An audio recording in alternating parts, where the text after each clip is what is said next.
Jim, Craig, of course, that's Evan Roberts. I'm not sure if you've met him before. Good afternoon, and thanks for coming and joining us. Hi, thanks for having me. How are you guys doing? Doing good. I'm going to put that microphone a little bit closer to you right there. All right, so just first question. You are not a guy that talks to the media frequently. So why are you doing this interview, and what is the goal of you speaking to the New York fan base, sports fans, et cetera, today? It's all about you. I owed you this interview. You told me that. I mean, I did say that. Sometimes I think you're BSing when you say you're friends with owners. And now it's like, what? I told you. Right. You're the one who keeps telling me I have to do this. It's been 2.5 years. No, that's not fair, right?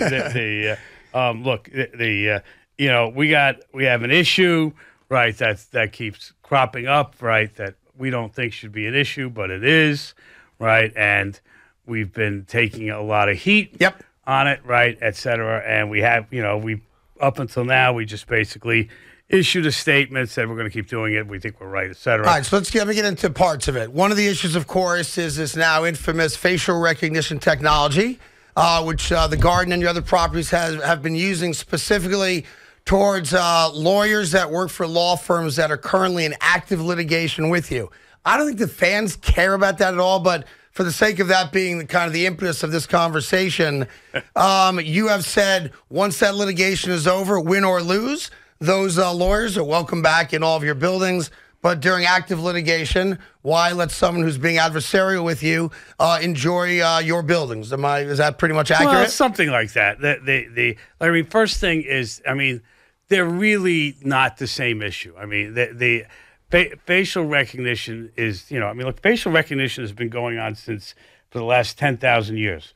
When you go home, right, and your family sees you, they recognize your face. I hope so. Me too. So this is just the electronic version of it, right? And it's technology, and this issue seems to be more coalescing around is the idea of saying if somebody sues you, right, they still have a right to come in and enjoy the building. Be a patron, right. A customer, right? And what our position is on it is that no, right? If you're suing me, right, that you should stay away, right, until you're done suing me, until we settle the argument that you have, right? And because you're confrontational with your suit. And all right, so this is where the fans are in this, because the average fan, Knicks fan, Ranger fan, someone that enjoys going to your buildings for concerts, et cetera, say, okay, if you're going to use it against the lawyers that are involved in suits against you, I'm a passionate fan. I'm critical. I don't like the decisions you make. No, you don't think fans are critical, do you? You know they are. Would you? If they weren't, you wouldn't have a radio show. Also very true. They're critical of us too, trust me. The concern amongst fans is that you could then weaponize the technology to keep your detractors out of the building. And people want to know, would you do that? Are you doing it? Will you do that? Okay, so look, we use the that's a long answer, but I think the answer is basically no, right? Except if you become confrontational, right?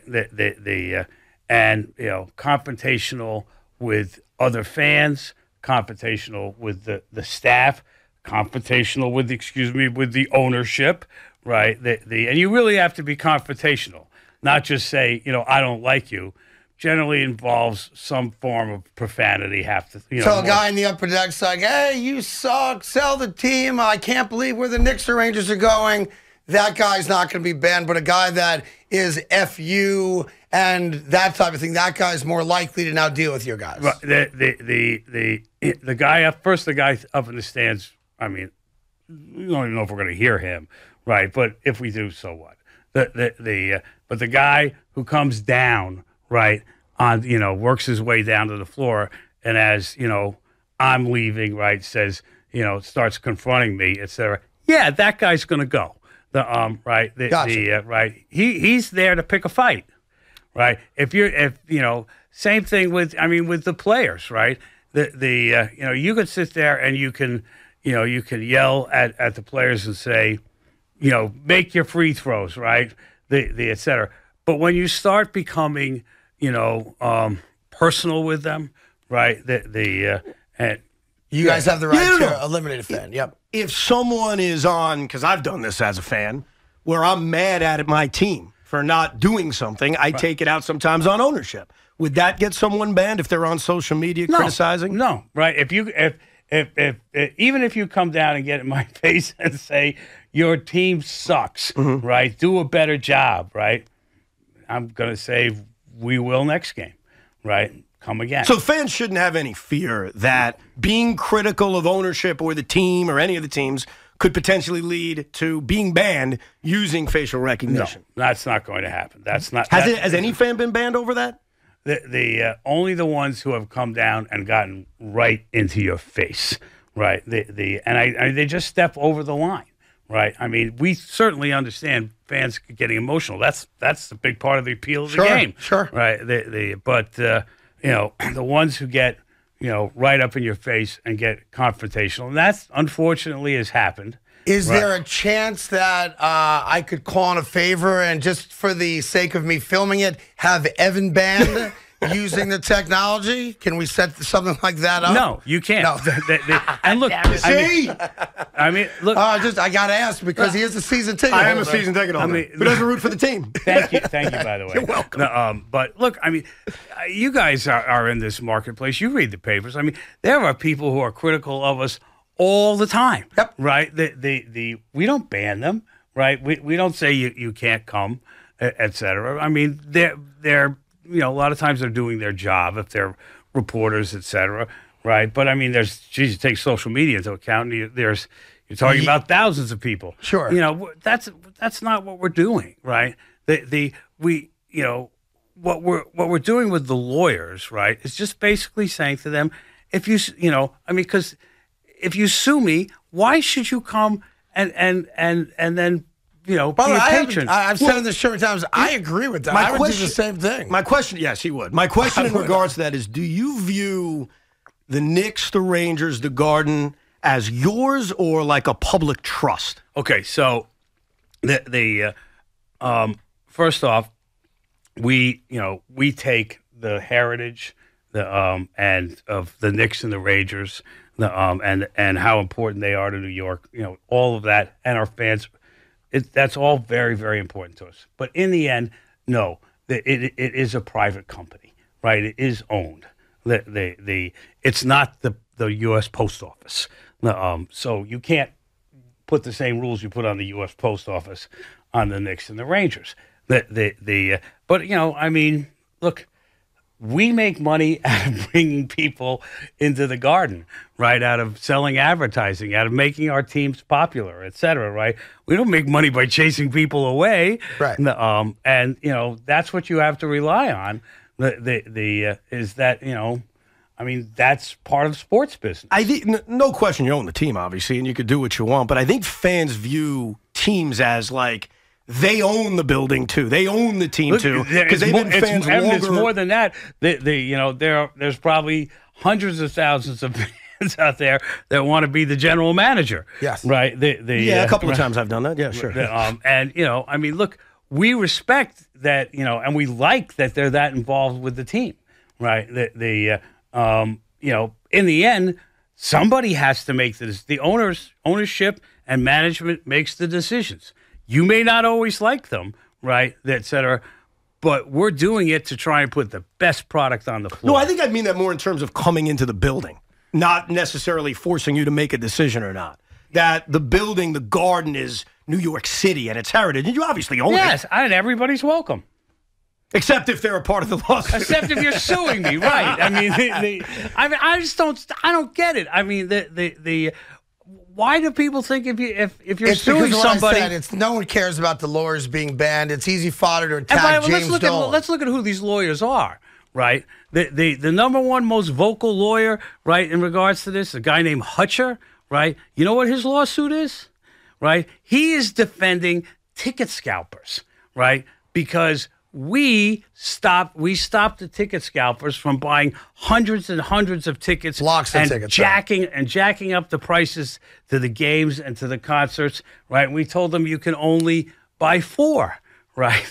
Right. And they didn't like that, and they sued, right? Because they want the opportunity to, to skim off the top and make money on you, on the fans. By the way, they want to for the drive record, ticket prices up. Ticketmaster has a limit on how many tickets you can buy at events nationwide. That's not unique to what you guys are doing at Madison Square Garden. Yeah, but the same problem like Taylor Swift. Right. What happened with her with her concerts is that they go out on the internet, right, and then these scalpers, right, the resellers, right, put together bots, right, put together programs, right, so they get all the tickets that attack the Ticketmaster program, right, and they get all the tickets, and then they jack all the prices way up over the face price, right? And I think Craig's right about one thing. Like, whether I agree or not, and I disagree, but the lawyer thing isn't what concerns fans. It's just they want to know, and you've said no, that a fan doesn't have to fear that they won't be allowed in because they're critical of the team or critical of you. Because I know this as a fan, I'm critical of all the teams, all the owners of the teams I root for, because I take it out on them. Evan, there's not one New York living sports owner. Well, there might be one today, right? The Steve Cohen, but he's new. Right. We love Steve Cohen. He'll get there though, right? I hope not. No, they all do. Everybody does, right? I mean, the New York sports team owners are not beloved, not until they're dead.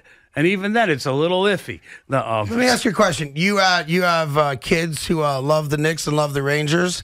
Do you have a succession plan where you could see your kids one day owning the Garden, the Knicks, the Rangers? Or would you ever see yourself in a position, if the right offer came along, to sell?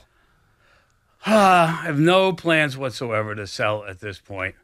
I'm not retiring anytime soon, right? It's a family-controlled asset, so someone in the family will own it. Will all right, let me get you to the next big story that came out of your interview with Rosanna Scotto on Channel 5, and that is the notion that you're being threatened and kind of bullied publicly with the threat of revocation of the Garden's liquor license, right? That's where we're at now. Yep. And you came out yesterday and said, okay, the guy that wants to threaten us, I'll just do it myself, and rather than sell beer and spirits at a random event, maybe a Ranger game, I'll give out the phone number and email address of the guy that's threatening us with revocation of the license. Yes. I don't think you would ever do that, but I gotta get you on the record for Rangers fans, specifically Knicks fans. Would you ever play that card to make a point and have a game in your building where you didn't have liquor sales? I don't think so, right? But I can't completely rule it out. I mean, and I think that we said on the interview yesterday that we were considering it, and I think just doing that interview and talking today may obviate the need to do it, right? Because what we're trying to do, right, is to tell the fan base, right, that we're in danger of losing our liquor license for no good reason at all. You want them to know you're being threatened and who's threatening you, and right. you felt and at least in the moment yesterday. If drinking alcohol, having a beer at the game is important to you, they're threatening you, right? They're telling you you're not going to get a beer, right? And if they get close, right now I think they're basically just garnering a lot of publicity. And what's the name of the guy, and what's his title that has him feeling so empowered to threaten you and the fans? Mr. Sharif Kabir, right? Who runs the SLA, right? Which is the liquor authority here in New York. Right. You can look him up, or if you have your pencil handy, his phone number is 518-474-3114, press 3. That number is 518-474-3114, press 3. Here's the problem. The problem with that is Craig has jokingly said to me, because I go to the Garden, I'm not a Knicks fan. I'm a Net fan, but I love basketball. I do root actively against the team, just so you know. But you root what it is. Against the Knicks? Yes, I'm a Net fan. What do you want from me? I'm sorry. Well, why would you come to the Garden? He loves basketball. Love basketball. He loves it. And he brings his kids there. And I'm rooting against you guys. So you're going to be there tomorrow night then? Well, no, it's in Brooklyn. And I will be in Brooklyn, yes. You want to sit upstairs with me? You're more than welcome. I have never been to Brooklyn. Why? That's a long story. It's not my venue. You can come. You guys don't take over the building the way you used to, but No, look, I don't bring. You've never walked inside Barclays? Nope. Not even out of curiosity. Nope. But you're a Knick owner, you're a Knick fan. Why wouldn't you want to see your team, 5 miles down the road, basically? Like if they ever get into the playoffs, that's when I'll be most tempted. Oh, me too. Right. Right. But I mean, you'd have to go to a game one at Barclays, Knicks Nets, wouldn't you? You wouldn't miss that. why don't we figure that one out when we get Yeah, closer you think to you're going to it? get taunted by us or something? Like, what do you think's going to happen? No, I don't think I feel comfortable there. Yeah, we're very intimidating. It's a fair point. We're very tough fans. But Craig has jokingly said to me, I'm going to tell Mr. Dolan to ban Luigi's Ices, right? Because I love Luigi's Ices that you guys sell at the Garden. If I ever went to the Luigi's Ices stand, and let's say it wasn't there, but there was a picture of Craig Carton saying Craig had this banned, I wouldn't blame him. I'd blame you. I'd blame the team. So my question... Hold on, time out. It was the conversation That's an absurd analogy. Hold on a second. Hold on. But you see what I'm saying. He doesn't know yet because we didn't have lunch the other day. No, wait a minute. Hold on. I'm banning Luigi's for the Cartoni Italian come on, ice. look, you guys. Wait a second. I'm not supposed to curse. Yeah, no, it's all right. You know what it is. Yeah, but my point is, don't you think that if alcohol's No, banned willingly, right or wrong, by the way, I'd be mad at the organization and the building. Let me ask you a question, right? With that. Because, first off, your Luigi Ice thing, right? I don't know. You don't like that analogy? No, I don't like it. Ain't nobody's buying it. I am. The only reason is because the only way that would happen is if Craig convinced me to do that, right? Right. They convinced my team to do that. And that's not what's going on here. We, of course, want to sell alcohol at every event, right, at Madison Square Garden. We definitely do. The SLA is threatening us with taking away our ability to do it. Now, you as a fan, right, who comes to the game, right, would you rather have one day without alcohol that enables us to stop us from losing a whole season of alcohol, right? Or you just want to wait to see if we lose the whole season? Here's where I would disagree with the thesis, and we don't know. I guess we'll find out if you try it. I think most fans would be upset at you guys more than him. Fair or not. Like, I think they would say you willingly chose not, despite the threats. They haven't taken the license away yet. You could very well be right. And I just know it as a fan that I would be more mad. I'm not the sitting team. here telling you we're going to do it, right? But I'll tell you what, I think we're gonna look just more at what fans think, right? Et cetera. And if you're right, I hope I'll be able to determine if you're right. I'm sorry. Go ahead. I'm not just going to take your word for it that you're right. No, of course, I don't even know if I'm right, because I also think that fans in a public relations debate would say, I care more about the license being there and being able to drink than lawyers not being allowed in via facial recognition. That's why I think you would lose the PR battle. Like, no matter what this guy's doing, they would be more angry at losing in the moment, right? At why you're losing it. Okay, so you see what I'm saying? What we will do, right? Is I do think that we're going to take this this gentleman and his picture, which we got off of his own internet thing, right? We'll probably put them by the places where you buy alcohol. Right. So you can still buy alcohol, but you can also be informed about this is the guy that's threatening to shut it down. If you want to keep drinking alcohol here, right, do this. And then Let let's this see guy if it know. works. It's kind of like if the it works, right? I mean, then then there's no reason to stop alcohol, right? If it doesn't work, I mean, I'm not sure, because once once this guy goes through, and if he's able to do this, which by the way, I don't think he will be able to. I don't either, right? I mean, but you can't. I mean, he's got the authority, sure, right? So if we think it's imminent, right, we're going to try and find a way, right, to alert all of our customers. I just think, and I say this as a customer of a lot of teams in this town, my anger wouldn't go towards him. Okay, right or wrong. It would go at the let me team. ask you a question. Yes. Right. If I hadn't said this on the interview yesterday, right, and I just hadn't said we were going to do this, I just said, hey, the SLA is doing this, right? Would you Wouldn't be think twice concerned? about Would you call these guys up?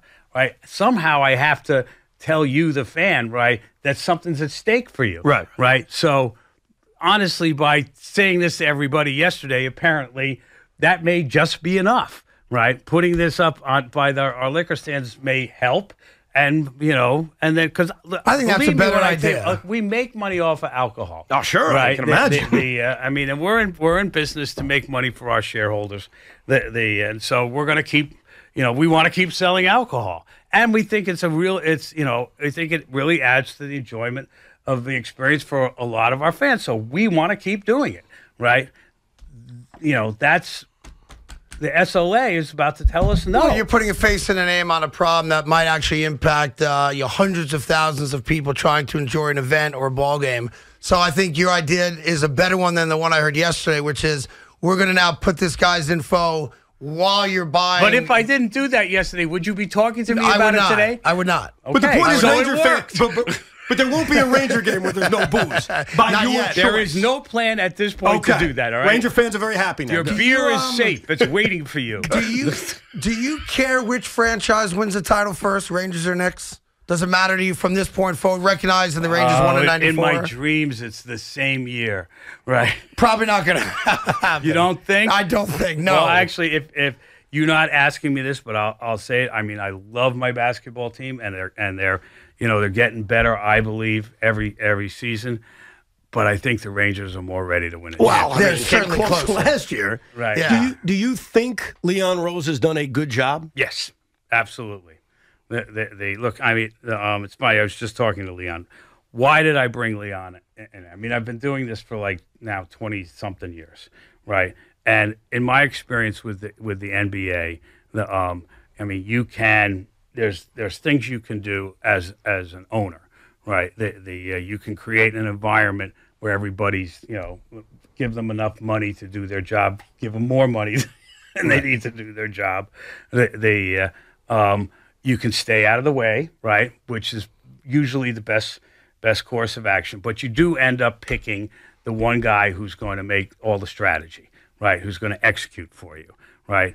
And I picked Leon because I believe after you look at the NBA and the game that we play, that the team with the best talent, right, wins. Period. Stop. Leon Rose is, so then you want a guy who can get you the best talent. Right, and I believe that Leon Rose is still the best guy. Is there a timetable on when you've got to win? No, I'd say that it's less of a timetable. I mean, though, eventually, eventually there's a timetable, right? But but right now, what we're looking for is progress, right? We want to build into a championship team. We fully expect to make the playoffs this year. That will definitely be a benchmark. Now, look, I mean, this is sports. If Jalen Brunson and Julius Randle get hurt, it's probably going to be tough, right? Right now Mitchell's out for a little while. Let me ask you a question. I were talking to James Dolan, owner of the Knicks, Rangers, and obviously the Garden and many other buildings here. Kind enough to spend a few moments with us today. Would the meddling James Dolan have forced Leon Rose's hand to make the trade for Donovan Mitchell? Well, that's exactly. I didn't. You would have, though, in the past. Is that fair to say? Oh, not in the last 10 years, right? I mean, my attitude has changed since. I mean, and every new owner, right, comes in thinking that they've got the answer to the how to make the team as successful. I mean, not to disparage my fellow owners, but I mean, there are franchises out there with owners over the last few years. You can look at new owners who have come in, who have thrown in a lot of money, et cetera, and they're not doing as well as they thought. You really got to leave a lot of this strategy to the guys, right, who have dedicated their lives and their careers to. Is that hard to do, though? My deal with Leon and with Tibbs, et cetera, is that I get to speak, right? Their deal is they don't have to listen to me. By the way, I want that deal here. They can speak. Now, you have a teenage son who I know is a big fan. If he said, "Hey, Dad, why don't we acquire so-and-so?" Do you take that into a meeting and say, No. "Hey, guys, what's the story with so-and-so?" It hasn't actually happened with the Knicks, but with the Rangers. My 17-year-old was like, "We really got to get this guy," right? I mean, he was like killing me with it, right? And I'm like I said, I'll tell you what, I'm done, right? I got Chris Drury on the phone. I said, Chris, would you please do me a favor, talk to this kid? Right? He calmed down after that. Your dad owns the team. Yeah. I mean, that's those one of the benefits of absolutely right. It is. Evan, if your dad owned a team, you'd be the biggest pain in the rear end in the world. Oh my God! You'd be the de facto GM. Yes, at like 10 I'd be years old. barging into rooms making demands. So I do need to ask you a question. You did a thing for Knicks season ticket holders where you've invited them as an upcoming game where they get to go on the Garden floor and shoot a free throw, which is a great opportunity for guy. Hey, this is news to me. All right, well, you got to trust me on it. You're doing it. So Evan, as a season ticket holder, came to me and said, all right, here's my dilemma. Number one, I don't shoot free throws very well. He joined a gym in Westchester. He's now practicing his free throws. He's like, what would happen if I showed up wearing a Kevin Durant Nets jersey? And on the heels of all the facial recognition stuff, is there a chance that Garden security would say, you can't wear that on the Garden floor for the free throw? Would I be tackled insulting. before I take the shot? Is he allowed to do that? The answer is yes. Thank you. Okay. And it's an excellent example of what you were just talking about, because a couple of years ago, right, there were a group of people that wore a shirt into the Garden that had my face on it, right, and had some very derogatory things on it, right? They were told, you can't wear that shirt into the Garden. But if they had a Kevin Durant jersey on, no problem. But derogatory, though. So it wasn't like just sell the team. And if I know that like story correctly, they weren't just kicked out. They were offered the opportunity to cover it up. Right. And when they refused, then they were asked to leave, right? Yeah. Right. Right. I mean, But derogatory, I agree with you. It's not just simply sell the team, because I think every fan base has asked their owner to sell the team. I ask Woody Johnson that like 3 times a week. You do? Yeah, yes, on the radio. Let me just ask you a question. What do you think that would accomplish? I'm going to tell you why. And I'm glad you asked that question. Okay. As a fan, when a team doesn't win for a long time, and I don't know if you know this, the Jets haven't won in a very long time. I am a Jets fan, actually. Oh, so you know what I'm talking about. We blame ownership. It's natural. I used the Wilpons. Are you kidding me? As a Met fan, like, we blame ownership. So there are Knicks fans who are going to say, "Hey, we haven't won in a long time." They're going to blame you, but that's not unique to you. It's every owner in this town, and I could tell you right now, I'm one of those guys that does that. What's crazy about that, though? What's crazy about it is that if you want a winning team, right, you're not talking to the right person. But I am, though, and I'll give you an example. Will Ponce to Steve Cohen. Now, I know they haven't won anything yet, but you even said this earlier. He's beloved by Met fans. There's a sense of hope that we didn't have for a long time. And so while that's a dream scenario, that's why a lot of us say stuff like that. Look, I'm going to defend Jeff Wilpon here. I'm sorry. Oh, no, don't do this. Come on. How much money did he put into the team? Do you think that he starved the team of money? No, but I think their payroll was not what it should have been for about 10 years. And that bothered me as a fan who pays a lot of money to go to games. I was not happy with that. Now they got the highest payroll in baseball, and they're paying an absurd luxury tax. How high was their payroll when Wilpon owned them? It was good. For certain periods of time, you're right. For certain periods of time, it was high enough. 2012, 2013, 2014, 2015, 2016, not acceptable. Okay. All right. Well, you got to, I mean, look, all I can say is that, I mean, there's a lot worse out there. Well, no, but that's where we come from as fans. Like, it's not a place of I hate him or I hate you. Not just fans. Yeah. New York fans. Yes, right? We're very special. You're very special. New York fans expect, right, all of their teams to be funded beyond reasonableness. Greg, and I said some mean stuff. What I say about Joseph Tsai about 4 months ago. He buried Joseph Tsai. Buried him. Nothing personal. I'm a fan. Have you ever met Joe Tsai? I have not, no. He's a lovely guy. I'm sure he's a great guy. I'm sure he's fantastic. He really is a nice guy. Yeah. Is there going to be an Alibaba store in the Garden? Anytime soon? I mean, look, sure, why not? As long as, pays rent. Right, pays rent, sure. Is there a musical or, entertainment act that has never played the Garden that you say, I got to get them into the Garden, even if it's just for one night, that you've not yet gotten a deal done for? No. No one? No one. I mean, that's available to play. The Beatles. Right. They're no longer available. No longer but available. McCartney's played the building. Right. Yes. But no, pretty much everybody has, and anybody who's out there, plays plays the Garden. Are you surprised that the Billy Joel residency worked the way it worked? Did you predict that level of success? Nobody could predict that level. It's crazy. But it's unprecedented. Never been done in the history of the music industry. Yeah, I was there the other night. His daughter came out and sang, and it's it's every song you want to hear, and the thing sells out in 5 minutes. He is so good. He's still got it. Yeah. Yeah, you'll keep that deal on forever, right? As long as he wants to play, he's got the dates. Yeah. Once a month, that's it. That's it.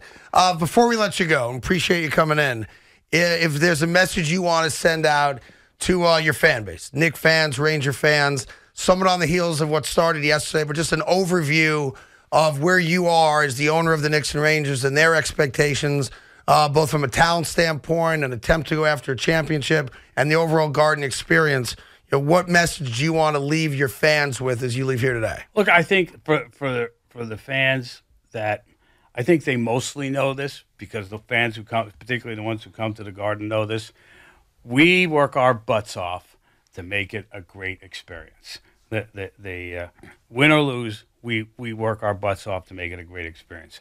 We work our butts off, right, to try and bring a championship every year there, right, and basically we spare no expense too, right? We think that coming to the Garden, right, whether it's a concert or a sporting event, right, is one of the most fun things to do in life. And you should come, right? And you are very, very, very welcome there. And we're going to make it a great time, a fun time for you, right? This is sitting right in the middle of New York City. We think the greatest arena in the world, right? And if you come, you're going to love it, and we're going to keep it that way. And that's what you should expect when you come to Madison Square Garden. Well, if you want to come to Brooklyn tomorrow night, you can join me, Section 225. We'll see you there. I'm sure I'd be welcome. He wouldn't be able to see the court from your seats. He's the only guy that calls up your ticket office and says, I don't want to sit near the court. Put me on the bridge. I love the bridge. I'm a huge Chase Bridge guy. The bridge is great. You ever been to the bridge for hockey? Yes. Bridge for hockey is the best. It's fantastic. Big bridge guy. You're not sitting on the bridge for a hockey game. I